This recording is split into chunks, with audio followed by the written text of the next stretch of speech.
Президент Садыр Жапаров Кыргыз Республикасынын 2022 жылга республикалык бюджети жана 2023-2024 жылдарга болжолу жөнүндөгү Кыргыз Республикасынын мыйзамына кол койду. Маалыматка ылайык, инвестициялык гранттарды эске алуу менен 2022 жылы республикалык бюджеттин жалпы кирешелери 282 миллиард сомду түздү. 2021 жылдын бекитилген бюджетине карата 63%га же 109 миллиард сомго көбөйгөн. 2023-2024 жылдар аралыгында республикалык бюджеттин кирешеси тиешелигине жараша 295 миллиард сомду түзөт. Республикалык казынанын кирешелерин жана чыгышлардын эске алуу менен 2022 жылга республикалык казынанын таңкыстыгы 9,1 миллиард сомду же ИДПга карата 1,3%га жетет.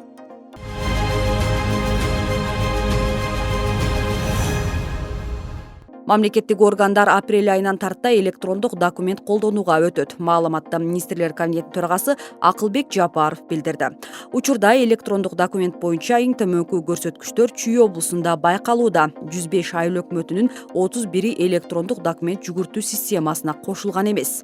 Эми 1 марттан тарта президенттин администрациясы кагаз түрүндөгү документтерди кабыл алууну токтотуп, 1 апрелден тарта бардык мамлекеттик органдар толугу менен электрондук документ жүгүртүүгө өтөт, деди Акылбек Жапаров.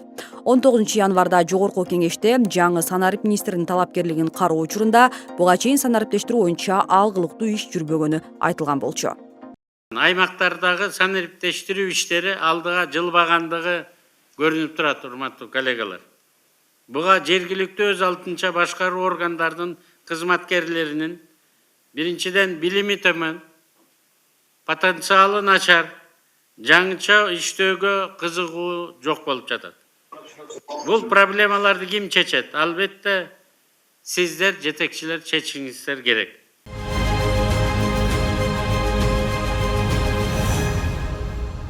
Кумтөрдөн былтыр 14.561 килограмм алдын өндүрүлгөн. Ишкана жыл башынан бери салык жана милдеттүү төлөмдөргө 13 миллиард сом которгон. Мындан улам төлөм 150% көбөйдү.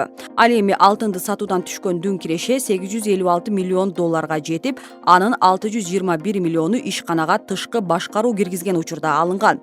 Кумтөрдүн убактылуу тышкы башкаруучусу Теңиз Бөлтүрүк 2022 жылы 17 тоннадан ашык алтын өндүрүү каралып жаткандыгын билдирди. Канадалык Сентера компаниясы башкарып келген кумтөрдү Кыргыз өкмөтү 2021 жылы май айында өз карамагына алган. Буга чейин президент Садыр Жапаров Кыргызстан кумтөрдүн өзүнүн 2022 жылдан тартып көрө баштаарын, январ айына карата бул ишканадан түшө турган таза киреше 300 миллион долларга жетет деп болжолдонуп жатканын айткан.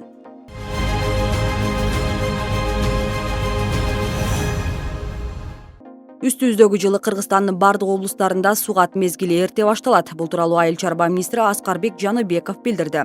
Анын айтымында учурда адистер сууну кайсы булактан, кайсы чарбалык жана чарбалар аралык каналдарга азыртан берүүгө болоорун карап жатышат. Эгерде жаан-чачын азыркыдай эле аз болсо, адегенде каналдардын түбүнө сууну сиңирүүгө туура келет. Мындан тышкары учурда талааларда дээрлик кар жок. Ошондуктан нымдуулук керек болгон жерлерге бул иштерди жүргүзүшүбүз керек, деди Жаныбеков.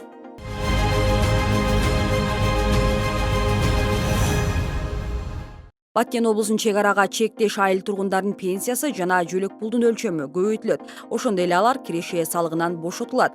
Бул президент Садыр Жапаров 20 январда министрлер кабинетинин төрагасынын орун басары Арзыбек Кожошов жана президенттин Баткен облусундагы ыйгарым укук өкүлү Абдикарим Алимбаевди кабыл алганда маалым болду. 2021 жылдын жыйынтыгы боюнча Баткен областы боюнча маалымат бердим. Бул биринчи маселе социалдык-экономикалык маселелер. Ошол менен бирге атайын президенттин жарлыгы чыккан калыбына келтирүү иштери боюнча бул боюнча маселени маалымат бердим. Ошол менен бирге ошол Баткен областындагы чек арага жакын жайгашкан айылдарга өзгөчө басым койду президент. Бул деген биринчиден ошол жерде инфраструктураларды бүт шарттарды түзүп берүү боюнча бул суу маселесин, жарыктык маселени, жол маселесин койду. Министрлер кабинетинин төрагасынын орун басары Арзыбек Кожошов билдиргендей, 62 преференциялык чек арага чектеш калктуу конуштардын тизмеси бекитилди. Жана алар пайда салыгынан, сатуудан алынуучу салыктан бошотулат жана киреше салыгы 10%дан 5%га чейин түшөт. Эгер инвестор ушу Баткен областына 1 миллион долларга киреше ошого инвестиция киргизсе, бул толук мамлекет тарабынан кепилдик алат. Бул деген эмнени көрсөтөт? Бул деген эгер ошол инвестор ошол Баткен областынан келип өзүнүн $1 миллион тиги инвестициясын киргизсе, эгер кийин ошол инвестиция иштелбей калып же андай бир себептер болсо, ошол мамлекет толук төлөп берет. Бул жалпы республика боюнча мисалы 5 миллион болсо, Баткенде 1 миллион тышкары эртет. Анан кийин Тоо-Кен тармагы боюнча $20 миллион мисалы республика боюнча $20 миллион кирсе, мамлекет кепилдик берип турат. Мыйзамыбыз ошону ушундай деп атабыз. Эгер Баткен областы $10 миллион кирсе, ошондо Тоо-Кен тармагына биз аны мамлекеттик кепилдик беребиз. Ошондой эле Баткендеги чек арага чектеш 62 айылдын туруктуу жашоочулары үчүн пенсияларды 2000 сомго чейин жогорулатуу, жөлөк пулдарды 2 эсеге көбөйтүү сунушталды. Мындан тышкары аталган 62 айылда үй-бүлөгө электр энергияны 50% жеңилдик менен берүү, социалдык тармактын кызматкерлерине, дарыгерлер, мугалимдер, күч түзүмдөрүнүн кызматкерлеринин эмгек акысын кошумча көбөйтүү керектиги айтылды. Мамлекеттик кызматтарды дагы Баткен областы боюнча биз төмөндөттүк бааларын. Мисалы ошонун ичинен бир 7 мамлекеттик кызмат, мындай 7 мамлекеттик кызмат эсептелет. Мындай айтканда, мисалы мурда эгер адамдар соттолбогон деген справка алат, ошол 200 сомдун тегерегинде болсо, азыр аны акысыз ала турган болду.